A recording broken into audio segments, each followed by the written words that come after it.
Jordan Poole, I believe, I tweeted this. Jordan Poole in this entire Golden State Lakers series, I think has scored 32 points total. To put that into context, Steph Curry last game, or game 4, I think scored 31. Now, again, I understand that Steph Curry is still Steph Curry, but still, you're paying somebody 4 years, $128 million. You expect him to get more than 32 points and a goose egg, 0 points in a very important game 4. So people are trying to figure out just what happened or what is happening with Jordan Poole, and how there has been such a fall from last year's Jordan Poole to this year's Jordan Poole. Now, last year's Jordan Poole was one of the biggest reasons why Golden State won the championship. Not the biggest reason, but one of the biggest reasons. He was very clutch and very important in the Memphis series last year. He was very important in the Denver series last year. Jordan Poole earned him last year. He earned himself that contract. Now, it's very risky to give somebody a contract like that early, but when you see the upside that Jordan Poole brings to the team, brings to the game, of course you have no problem, especially if you're the Golden State Warriors and a lot of your stars are on the older or on the other side of I'm not gonna say, because Steph Curry is still Steph Curry, but they're not gonna be their top selves much longer. You have no problem paying Jordan Poole. But let me tell you why I believe Jordan Poole is playing the way he's playing, and how Jordan Poole and his lack of Jordan Poole can't really he hasn't shown the ability to even be on the floor for this series, because when he gets on the floor, he makes poor decisions. Terrible decisions. He doesn't make shots. He turns the ball over a lot. We all know Jordan Poole is not the greatest defender at all. Actually, he's not really a good defender. So when he gets on the floor, they're hunting him. He's almost become unplayable. But let me tell you why I think, at least this year, Jordan Poole is why he's playing like he's playing. You see, we're all going to go back to the punch. And trust me, the punch is probably the main reason why Jordan Poole is playing the way he's playing, but maybe not in the way that you think. For people that don't remember, which I don't know how you don't remember, but people that don't remember, Jordan Poole, right before the season started, had an altercation with Draymond Green. Draymond Green punched Jordan Poole, knocked him out. And of course, us as fans, the world saw, because the video was leaked.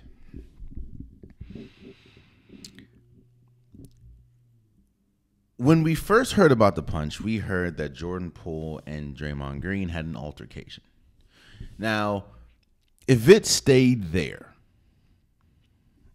nothing would have happened. I think that there probably would have been a little bit of tension between Jordan Poole and Draymond Green, but it would have stayed there, because there's been altercations on several occasions. There's been altercations. Trust me, you have men, you have women that they're high on their adrenaline's going. They're playing a sport. There's going to be altercations. I'm sure there were altercations. There were altercations when we talk about women's basketball, men's basketball, football, any sport. There are altercations. So I think the altercation part wasn't the big thing, even though yes, that probably would have changed the relationship between Jordan Poole and Draymond Green. I don't think we would have saw such a steep dip in Jordan Poole's production. Let me explain to you Jordan Poole's game before I continue. Jordan Poole is a high volume scorer, but Jordan Poole's game thrives on confidence. Jordan Poole's game thrives, when you see the flashy dribble moves, when you see him bobbing and weaving through defenders, that is confidence.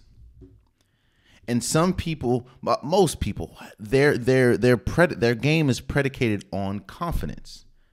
They don't thrive if they don't have confidence. And what we're seeing is Jordan Poole, I don't think, at least in this point of this point of the season, he has confidence in his game, which is why you're seeing bad misses. Like a lot of his shots aren't even close. So why did I talk about the punch and then and then just finish talking about confidence? You see, I don't think the punch is what got us here. I think the fact that the video was leaked in-house is what got us here. That video makes nobody look good. It doesn't make the Golden State organization look good. It surely doesn't make Jordan Poole look good, and it surely doesn't make Draymond Green look good. And when you're playing for an organization and you don't have confidence in the people around you because you're looking at people saying, how did that video get leaked? Mind you, Jordan Poole has been hella inconsistent all year. He's had flashes, but he's been hella inconsistent all year. Because it's hard to come to work when you can't trust the people that you work with. I'm not saying that he doesn't trust the team. But there is somebody, and I don't think it's anybody on the physical team as far as the players, but there is somebody in that Golden State organization that leaked that video. The video that it's embarrassing to Jordan Poole. And it goes back to confidence. How do you play? It's hard to play for an organization. It's hard to play your best when you know that somebody in the organization does not care about your image. A team that is paying you all that money doesn't give two blanks about your image. Now, people are saying he should have got over it.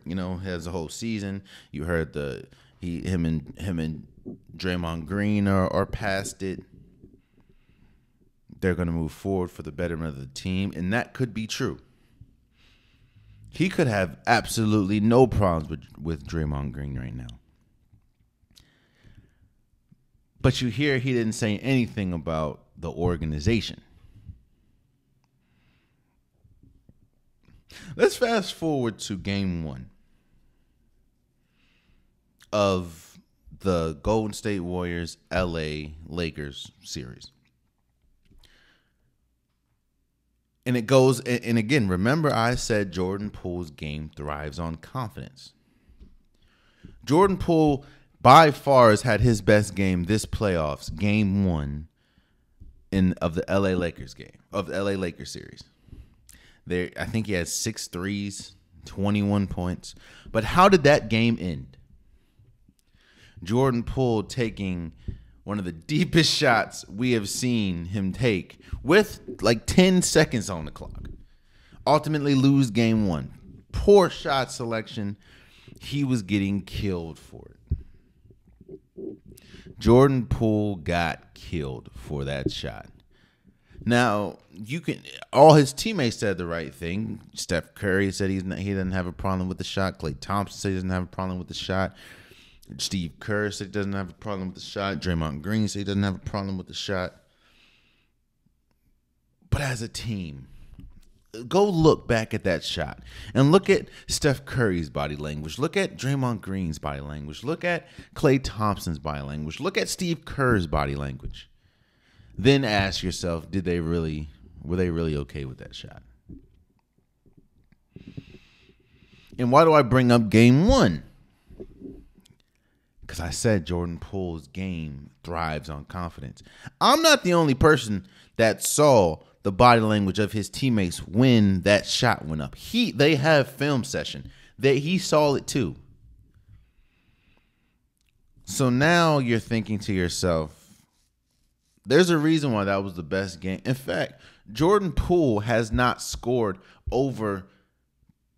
in double digits since game one.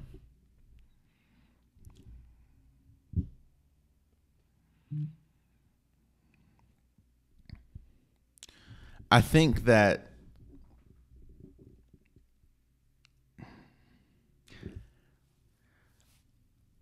I don't know if this season, I think Golden State, again, I believe Golden State is going to win game 5.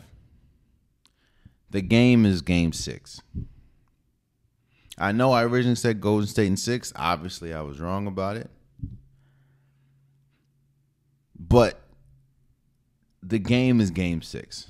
I believe, even with LeBron James, even with Anthony Davis, if the Golden State Warriors win game 6, I believe that they win game 7. I don't think they're going to win game 6 because of what I've seen on the road and what I've seen late game situations in this series. But it's game 6. I believe you're going to see the best Golden State that we're going to have to see the best Golden State we're going to possibly see, because their season's on the line, obviously, in game 5, and you're at home, But it's game 6. You know what's funny, too? Jordan Poole's game and his lack of confidence and his lack of production this series has clouded the fact that while Jordan Poole hasn't really been good since game 1, neither has Klay Thompson. Or no, game 2, it was Klay Thompson. I think he had like 30 points. Klay Thompson, game 4. All that's being heard, of course, is late game situations, which is true. Draymond Green had first of all, Draymond Green caught the rebound. Steph Curry, they're down 1. Draymond Green catches the rebound over Dennis Schroeder right under the basket and kicks it back out for a 3. Poor decision number 1. Poor decision number 2. Klay Thompson takes 2 back-to-back bombs when he didn't need to. Terrible shot. You saw, just like we saw the body language for Steve Kerr and his teammates when we talk about Jordan Poole's shot game 1. Look at the body language of Steve Kerr when Klay Thompson took that second shot. And Steph Curry and Draymond Green. It's like, what are you doing? Those are 2 poor decisions. The play that they ran and Draymond Green having Dennis Schroeder guarding him, going to the rim. You're down 3, yes, but lay the ball up. Instead, you have Steph Curry on the floor. You try to kick the ball to Klay Thompson, who is 3 for 19 at that point. Poor decision. Steph Curry made a poor decision, too. The jump ball situation, he throws the ball. Instead of calling timeout, he throws the ball behind his head when he's... It was just a litany of poor decisions. But that's what Golden State has been all year. And they've been a poor road team. They've been poor execution. Their players that they need to be big hasn't. It's just been, that's been Golden State's season. So while, yes, Golden State could win, could come back and win, I don't believe they are because of the habits that we've seen this season. It's crazy how things have panned out in this series. Shouts out to Lonnie Walker. Anthony Davis finally broke that streak of not having consecutive 20-point games. He had like a 15-point game. But don't get it twisted. The Lakers won because of Lonnie Walker. LeBron James said it. And I think that, I mean, you heard about the late game interview or after the post game interview with Jordan Poole. He turned his back to the reporters. He's embarrassed. Of course, when you have aspirations to win a championship or another championship, and your team, the team that won the championship, pretty much is there now, outside of a few players. And you're down 3-1 against a Lakers team that, for a good portion of the season, was below 500. Now, yes, I understand that the Lakers before the trade deadline and after the trade deadline are two completely different teams, but still. It's frustrating. And you can tell the teammates frustrated with Jordan Poole too. I know Jordan Poole feels that. Because as great as Steph Curry is, as great as Klay Thompson can be, as great as Draymond Green can be, they need Jordan Poole. Oh, man, you stayed to the end of the video. I appreciate you. If you like what you saw, be sure to hit that subscribe button so you'll never miss any content from your boy. You can also go back and watch past episodes, past clips, and don't forget that the Unpopular Podcast, new episodes drop every Wednesday and Saturday. Appreciate you.